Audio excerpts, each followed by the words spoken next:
something. I've been down the darkest roads and up in the clouds, but I've always felt that something's missing. That was until I found you right there in the crowd. Hello, Sky Brooks and the crew. This podcast will be new for us, and we hope a little different overall. A story, a tale we came across a number of years ago, an allegory, a type and shadow of things past, present, and future. This is for those who have only one ear, half an ear, or no ear at all for the truth, or those who wish to leave the truth, forsake the truth, order, and the peaceable things of life. This reading is narrated by Raven Blackwood. It is called The Hanging Tree. With all the knowledge and learning now in the world we have, history is to learn by. Let's let Blackwood get to it. Hope you enjoy this allegory. Thanks. Right after this brief musical interlude. Yay! But I would never, ever, ever would have believed them. No reason.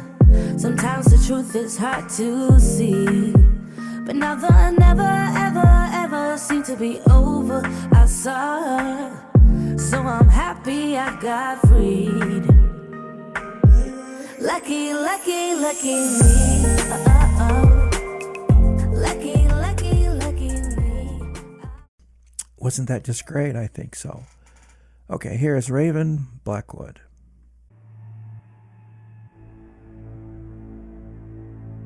The opportunity has come when one, or just a few, standing together in a community, others therein one by one, afraid, lacking character, courage, being complacent, then extinguished. As you will see in this story of the Hanging Tree, Part 1. A stranger came to town, uninvited. This presence was tall, dark, and thin, a faceless presence no one ventured to look at. Surrounded by a darkness that enveloped the darkest of nights, wandering the streets at dusk into the night. The streetlights, with that eerie glow around them. No one dared to walk the streets anymore in this quiet and harmonious, a diverse, vibrant community. All once working together, neighbor knowing neighbor, a tight-knit community, however, a disingenuous inner heart, an empty, dark soul was soon to be revealed. This would be a psychological and emotional shift, vividly depicting the contrasting emotions and behaviors of the community members.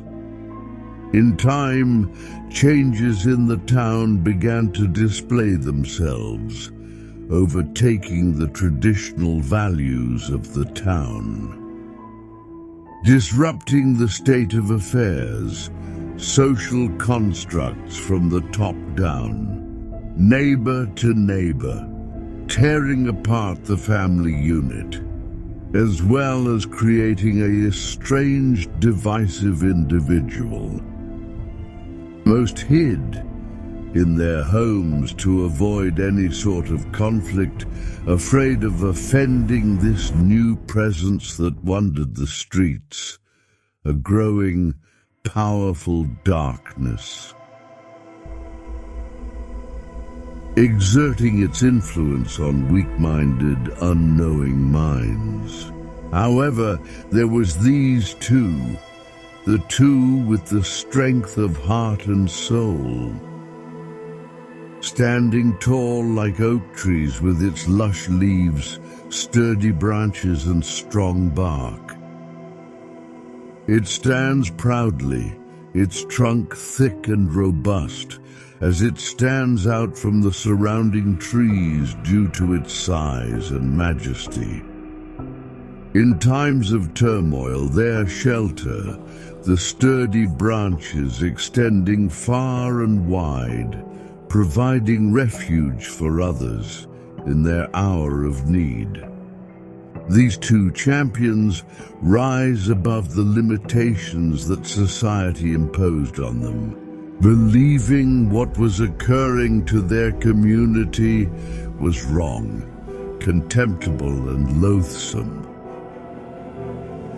Both staring down this dark, faceless presence together, but then alone, shaking their fists with all their might, shouting in the town square so all can hear, "Hey, what gives you the right?"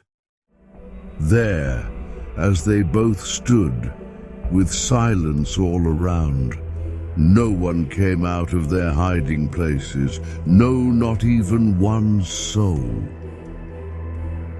As the darkness rose, even at the noonday, ensuing about them, this uninvited visitor slowly began to appear within the darkness like a shadow, just out of focus, out of reach, faceless, with a long, pointy finger pointing first at the man, then at the valiant woman that had come forward, saying, "Good, good, that you came as you have. You are just the ones I was waiting for, such as the ones like you, so I could get started. You will make a strong, sturdy foundation of my tree on the hill." Just as it was planned, both proceeded passing from sight as they made their way just outside of town to the top of the hill, so all could see this strong, sturdy foundation that was made from them for them all. As the visitor said, all did see this mighty firm foundation. All began in silent whispers, saying, Who? It would be strong enough now to stop this madness that has so invaded our quaint town. But then it was too late. However, as each one came forward, alone, one by one, they too were taken, being added to the scaffolding. Taller and taller the tree became, its cankered branches splintering the nightlight. Was there room? Yes, there was room for all and many more. All those who dared to defy this uninvited demonic entity that came from the past, always there, always waiting for the opportunity given to rise again, never sleeping, coming forward when people's hearts began to fail them, forgetting how their successful community was framed, forgetting the valiant that forged the community. Making life too easy, as demonstrated, many do fall because of the easiness of the way. Every affluent society has faced this challenge, but then history has proven it, repeating itself. The end now approaches. As predictable as the dried leaves, finding their way to the ground, as in the change of the seasons. This last voice of defiance spoke up, now all alone, struggling against this nightmare, not with the strength of the mighty oaks, but as a whimper, like a fading dream, It vanishes, leaving behind only a memory, a haunting whisper that would linger in the hearts of those who did hear it. The entity did hear it and swiftly made his presence, saying, "Listen to me very carefully. Come now. Come! And this hanging tree was especially made for you. You shall be at the very top of it." Knowing and seeing all those that came before, protecting you, and those like you being too afraid, not caring for anything or anyone, only for yourselves, from this awful fate. You are, the last dissenter. I can say all the voices are cancelled, silenced. It is now finished. My goal has been achieved, being patient, knowing in time if I chipped away, disintegrating the truth, I would win the day. The rest are all mine to do with as I please now. The town, cancelled, is now silent, no attempts to resist. An established authority of compliance now rules, like an iron fist, not only in this town, but now spreading throughout the land. Could have this been stopped before it like a cancer, spreading throughout so thoroughly as in their community, but then to be seen or felt everywhere? The answer to that is yes.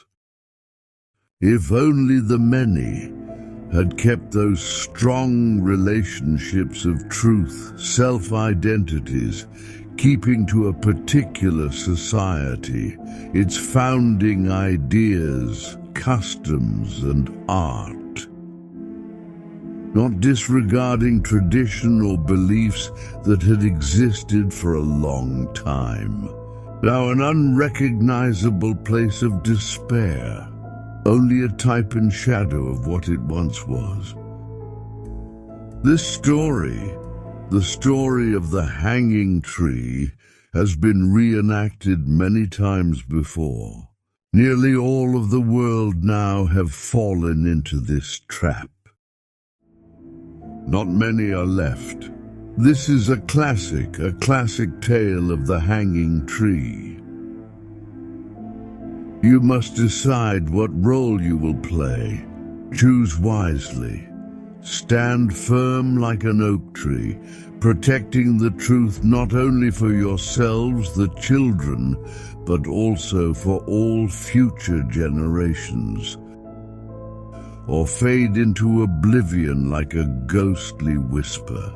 To the invaders among us, what will you do?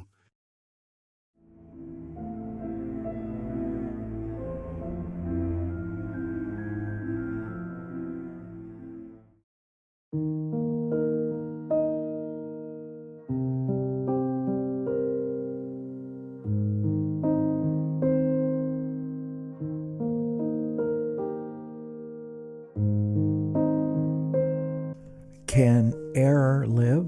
No. It is the very plant of destruction. It destroys itself. It fades. It falls and decays, returning to its native element. Every untruth, all error, every unnatural, all untruth, error will in time crumble, leaving no history of its doing. The right points to its hiding places and says that the truth, and the truth only, will endure, that corruption and error of every description are from beneath, are the enemy. But this is one thread that can be followed, that can endure forever, but one path that we can walk, the path that God has given us. Yes, the choice is ours. We must choose wisely. Well, thanks for listening. See you next time.